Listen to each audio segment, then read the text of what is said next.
যারা খামার করতে চান অবশ্যই অভিজ্ঞ খামারিদের সাথে যোগাযোগ করবেন। এই ধরনের গরু কিনলে গরুগুলো দ্রুত মাংস বাড়বে এবং লাভবান হবেন।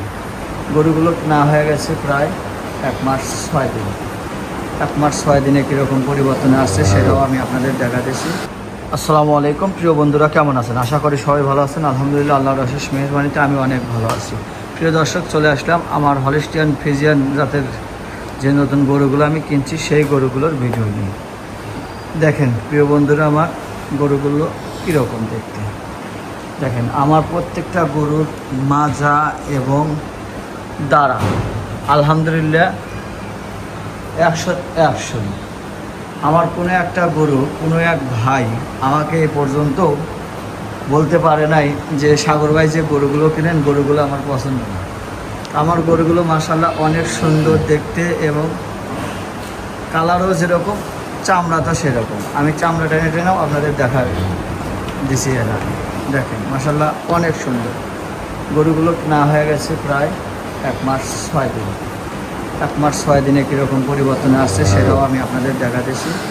দেখতে থাকেন পুরো ভিডিও দেখার পরে আমাকে একটা কমেন্ট, একটা লাইক, একটা শেয়ার করে দিন, যাতে আমার ভিডিও বানাইতে আরও উৎসাহিত জাগে এবং যারা নতুন খামার করতে চান তারা গরুগুলো দেখে কী ধরনের গরু কিনবে সেই গরুগুলোর আইডিয়া এবং গরুগুলো চিনে কিনতে পারবে।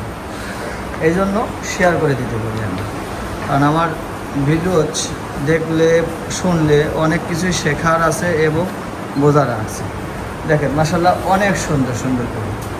আর আমার এই ভিডিওটা কি কোথা থেকে দেখছেন অবশ্যই কমেন্টে লিখে যাবেন। দেখেন মাশাআল্লাহ একটা গরু আর একটার সাথে দেখতে সুন্দর এবং ভালো। দেখেন এই পাশে আমার যে গরুগুলো ছিল সেই গরুগুলো আমি দেখালাম। আমার প্রত্যেকটা গরুরই আমি দেখাই। এই দেখেন চামড়া,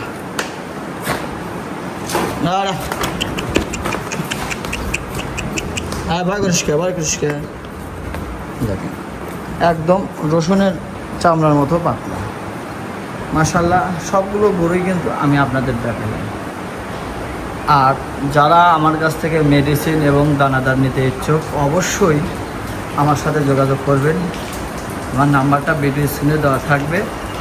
আমরা ফোন করার সাথে সাথে আমরা আপনাদের সাথে কথা বলবো এবং আপনাদের কি পরামর্শ দরকার এবং কোন মেডিসিন খাদ্য দরকার অবশ্যই আমাদেরকে জানাবেন। দেখেন এখন বাজতেছে হলো 2টার সময়ও আমার গরুগুলো আমরা এই গরুগুলো তুলে দিয়েছি। তুলে দেওয়ার পরে গরুগুলো দাঁড়ায় প্রস্রাব পায়খানা করছে। এখন আমরা বের হয়ে যাব। আবার 1.5 ঘন্টা পরে আমরা খামারে ঢোকার পরে আমরা গরুকে ঘাস খড় দেব।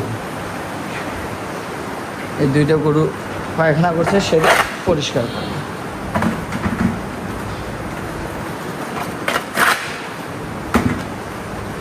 আসলে আমি কিন্তু সবাইকেই বলি, আমি শুরুর থেকেই বলি যে খামার পরিষ্কার রাখবেন, দেখবেন রোগ বালাই হবে না ইনশাআল্লাহ। আমার গরুর গায়ে, একটা গরুর গায়েও কিন্তু গোবর নাই, একদম ফ্রেশ চকচকা এবং দেখতে সুন্দর এবং গরুগুলোর যে গঠন মাশাআল্লাহ অনেক সুন্দর। আপনারা চাইলে এই ধরনের গরু কিনতে পারেন। এই ধরনের গরু কিনলে গরুগুলো দ্রুত মাংস বাড়বে এবং লাভবান হবেন। তো আর একটা কথা বলি ভাই, এবং খামারে যা দেখবেন যে ওই খামারওয়ালা কোন ধরনের গরু কোন সময় লালন পালন করে, তাহলেই আপনার একটা আইডিয়া আসবে এবং অভিজ্ঞতা আসবে। আর হুট করেই যদি আপনারা খামার করেন, আপনি গরু সম্পর্কে জানলেন না কোন গরু কেনা লাগবে, কী ধরনের গরু কেনা লাগবে, গরুর বডি স্ট্রাকচার এবং গরুর মাজা, গলা, হাত পা, এগুলো যদি আপনারা অভিজ্ঞ খামারের বা পুরাতন খামারের কাছে যা গরুগুলো দেখেন, ভালো করে দেখবেন, শুনবেন, বুঝবেন, তারপরে আপনারা গরু কিনতে যাবেন। আর গরুগুলো কীভাবে লালন পালন করে, কীভাবে পরিচর্যা করে, এ বিষয়ে কিন্তু আপনাদের একটা অভিজ্ঞতা নিয়ে আসতে হবে। তো এই ভিডিওতে হয়তো আমাকে দেখা যাচ্ছে না, আমি কিছু সামনের ক্যামেরা দিয়েই আমি ভিডিও করে আমি আপনাদের দেখাবো।